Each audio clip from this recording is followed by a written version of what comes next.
Welcome to eagle health. Healthy food, healthy sleep, healthy thoughts ఇవన్నీ healthy life స్టైల్కి important. ఇవి ప్రెగ్నెన్సీకి కూడా చాలా అవసరం. ప్రెగ్నెన్సీ కావాలంటే ఏం తినాలి, ఏం తినకూడదో తెలుసుకుందాం. ప్రెగ్నెన్సీ రావడానికి రెండు ముఖ్యమైన కారణాలు ఉన్నాయి. ఒకటి రెగ్యులర్ సెక్స్, రెండోది సరైన బరువులో ఉండటం. మీరు తీసుకునే ఆహారం బరువు పెంచేదిగా ఉండకూడదు, బ్యాలెన్స్డ్గా ఉండాలి.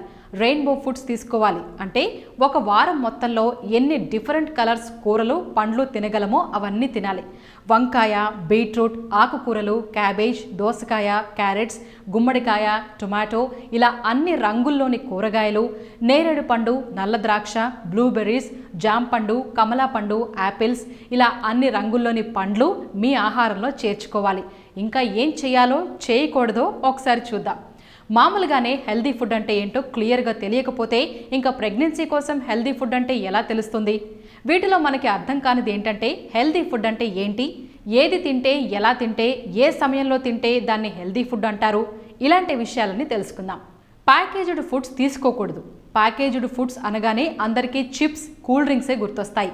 కానీ biscuits, breakfast serials, fruit juices, ice creams, chocolates, సింపుల్గా చెప్పాలంటే బయట నుంచి కొనుక్కొని తెచ్చి తినేవి. బయట నుంచి తెచ్చే పెరుగు కూడా మంచిది కాదు. వీటిలో ఉప్పు, పంచదారే కాకుండా ప్రిజర్వేటివ్స్ కూడా ఉంటాయి. వీటన్నింటికి ఇంట్లో చేసుకునే హెల్దియర్ ఆప్షన్ ఉంటుంది. బ్రేక్ఫాస్ట్ సీరియల్ బదులు పెసరట్టు తినచ్చు, ఫ్రూట్ జ్యూస్ బదులు తాజా పండ్లు తినచ్చు, ఐస్ క్రీమ్ బదులు చల్లని మిల్క్ షేక్ తాగొచ్చు. ఇంట్లో వాడిన నూనె వాడకుండా అప్పటికప్పుడు ఫ్రెష్గా తయారు చేసి తినడం ప్రెగ్నెన్సీ రావడానికి మొదటి మెట్టని నిపుణులు చెప్తున్నారు. ఊరగాయలు మంచివే అన్నారు కదా అని ఏ పండు, మిర్చి, కారమో అన్నంలో కలుపుకొని తినకూడదట. ఊరగాయలు లేదా పచ్చళ్ళు నంచుకోవడానికి మాత్రమే మంచివి. బ్రేక్ఫాస్ట్, లంచ్, డిన్నర్లో 1-2 టీ స్పూన్ల పచ్చడి మంచిదే. పెసరట్టు, అల్లం పచ్చడితో తినండి. ఇడ్లీ, గోంగూర పచ్చడితో ఎంజాయ్ చేయండి. పెరుగన్నంలో నిమ్మకాయ ఊరగాయో, చింతకాయ ఊరగాయో నంచుకుని తినచ్చు. ముద్దపప్పులో నెయ్యి వేసుకుని కొత్త ఆవకాయ పక్కన పెట్టుకుని తినడం గురించి చెప్పక్కర్లేదు. బయట నుంచి తెచ్చిన పెరుగు మంచిది కాదని తెలిసిందే. ఇంట్లో కూడా ఏ పూటకి ఆ పూట పాలు తోడు పెట్టుకోవడం మంచిది. కొంతమంది 2-3 రోజులకు ఒకసారి పాలు తోడు పెట్టి ఫ్రిడ్జ్లో పెట్టుకుని రోజు కొంత తీసి తింటూ ఉంటారు. అది మామూలుగా మంచిదే, కానీ ప్రెగ్నెన్సీ కోసం ట్రై చేసేటప్పుడు ఫ్రెష్ పెరుగు తినడం చాలా మంచిది. ప్రెగ్నెంట్ అయిన తర్వాత కూడా ఫ్రెష్ పెరుగు తినడం వల్ల యాసిడిటీ సమస్య రాకుండా ఉంటుంది. ప్రతి సీజన్లోనూ కొన్ని పండ్లు, కూరగాయలు ప్రత్యేకంగా దొరుకుతూనే ఉంటాయి. ఆ సీజన్లో అవి తినడం చాలా అవసరం.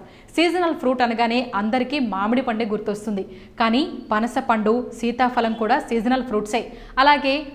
అలాగే ఆ కాకరకాయ, పెద్ద చిక్కుడు, నేతి బీరకాయ లాంటివి సీజనల్గా మాత్రమే దొరికే కూరగాయలు. వీటిని మిస్ చేయకుండా తీసుకోవాలి.